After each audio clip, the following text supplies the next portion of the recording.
Welcome in everyone and welcome to the Cup of Tea channel. So during D4's last live stream developer update, they did mention about their second seasonal holiday coming out very soon. So the first one in December was our Midwinter Blight, and today we just received a teaser trailer to the second one, which will start on February 6th at 10 AM PST until the 20th of February, 10 AM PST, and it is known as the Lunar Awakening. And with this, you're going to be receiving some additional XP buffs. So if you're just starting out in the new season or considering some new alt leveling, this is going to be a fantastic time to get into that, but also earn yourself some free cosmetics as well as some in terms of the itemization shop as well. This event is going to be accessible for people on the Eternal Realms as well as the seasonal, so everyone can partake during this event when it goes live. But in addition, we received the patch notes 1.3.1, so I'm going to include at the end of this video quickly going through what this also entails as well. So without further ado, let's get started. So the question is, where are you going to be starting the holiday event? You're going to travel to Ked Bardu, which is located left side of the world map as seen in the video.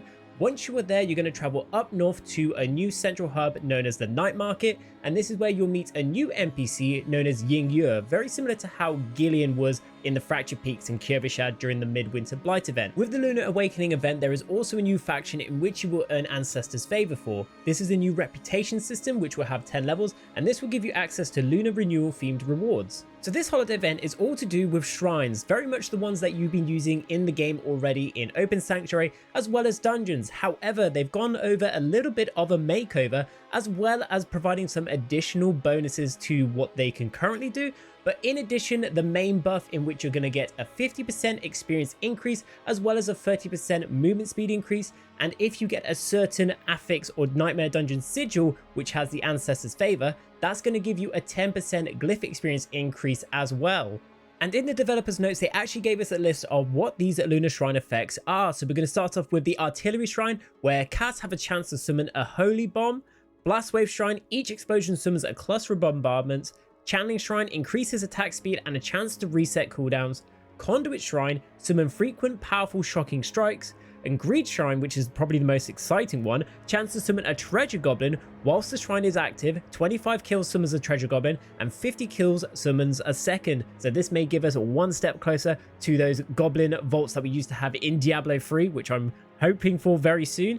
And then the Lethal Shrine, chance to instantly execute a struck monster, causing fear on surrounding monsters. Note, this includes elites, but excludes bosses and other players. And lastly, the Protection Shrine, you reflect all incoming damage. Damage is reflected and scales with level and world tier. So not only have these shrines gone over a new makeover to discern themselves from regular shrines, they also have their own icon on the map as well. So these are going to be easy to find in the open world as well as dungeons. And when it came to player feedback as well from the Midwinter Blight event, you're not going to be locked into one zone to earn your reputation. This time they're actually going to be introducing in ancestor favored whispers as well. So not only can you complete these bounties to earn reputation, this will also go towards your tree of whispers as well. So you're going to get yourself some extra loot, but also some additional experience as well. And then lastly, of course, here are the images of the cosmetics that you can earn through the holiday event itself as you level up that reputation. They say there are 6 different lunar themed cosmetic rewards to unlock,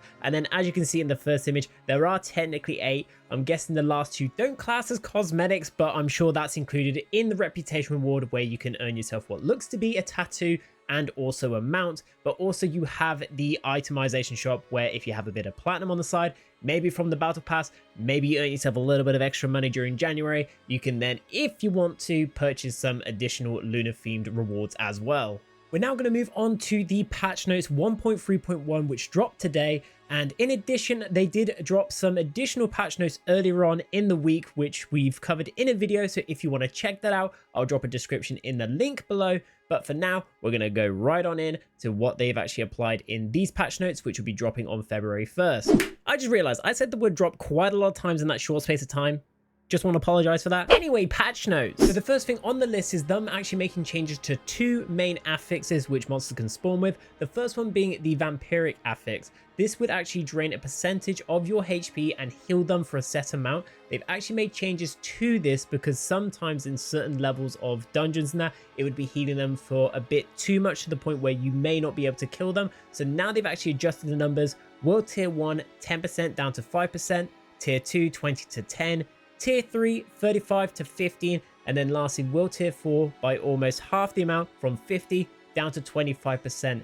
They follow it up with a developer's note saying, in a future patch, we'll make an additional improvement to the vampiric affix. Projectile attacks from monsters like a Khazra's Thrown Spear will gain a visual effect when they are imbued with the vampiric affix. This will make it easier to identify which projectiles can heal the monster. And then the next affix that's going to be receiving a change is the suppressor affix. So if you're a range based class, this is going to benefit you the most. So this time round, it's going to have a 6-second duration with a 50 to 75% uptime. What that means is you're going to have a window of opportunity to be able to hurtle those range attacks and be able to hit them and not worry about once it hits inside that dome, it's going to be traveling super slow. But in addition, they've actually applied as well, the field can be cancelled if a monster with the affix is stunned, frozen, knocked down, or even dazed. And that in itself is actually quite a large change if you think about it. It kind of sets up a premise of you have to time your CCs right to be able to stop that suppressor going off, which kind of makes the whole fighting mechanic a lot more fun and engaging as well.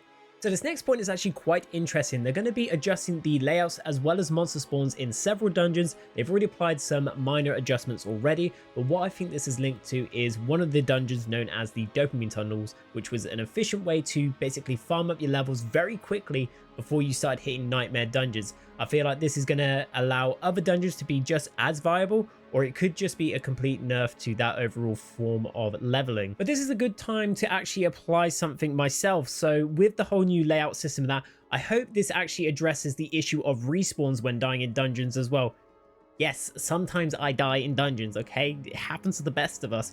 But my point is, sometimes I die at one point in the dungeon and it will respawn me at a ridiculous point, like almost the complete opposite end of the dungeon, even sometimes beyond the actual entrance of it. So I hope with the new layouts and changes, this may be something that's addressed or even fixed. And then lastly, to do with Nightmare Dungeons as well, it's more like a quality of life change. They're going to display the monster level on the Nightmare Dungeon sigils as well. And then lastly, the main change with the new patch notes that are dropping February 1st is buffs for the Seneschal. So this is the seasonal free mechanic, the robotic companion that assists you as you progress through. This is going to be receiving some buffs in terms of damage output. Some of the abilities are getting a 30% increase, 20, 10% increases, as well as its support abilities. Beforehand, it would increase by 50. It's now being jumped up to 60%, to a 10% increase right there. If you want to have a read through these, feel free to pause the video. I will also put the patch notes in the link below, so if you want to read through it there, you can do so. And then of course, being one of the first main patch note changes is a lot of bug fixes in terms of accessibility, miscellaneous, gameplay, dungeons, and obviously the seasonal constructs, just things to fix to make the gameplay a lot more smoother. If you want to have a read through those, by all means click the link below. And that brings us to the end of the video right there. If you did find this video useful, don't forget to drop a like, comment, and subscribe as well to the channel for more Diablo 4 content. It really does help push my channel out as well with the algorithm also. So if you could comment anything in terms of what I can do to improve my quality of videos, or what you think about the whole new content coming along, please let me know. And in addition, I do stream over on Twitch as well, so don't forget to drop by and say hi over at twitch.tv/Cuppa__T. And until then, I'll see you in the next video. Take care.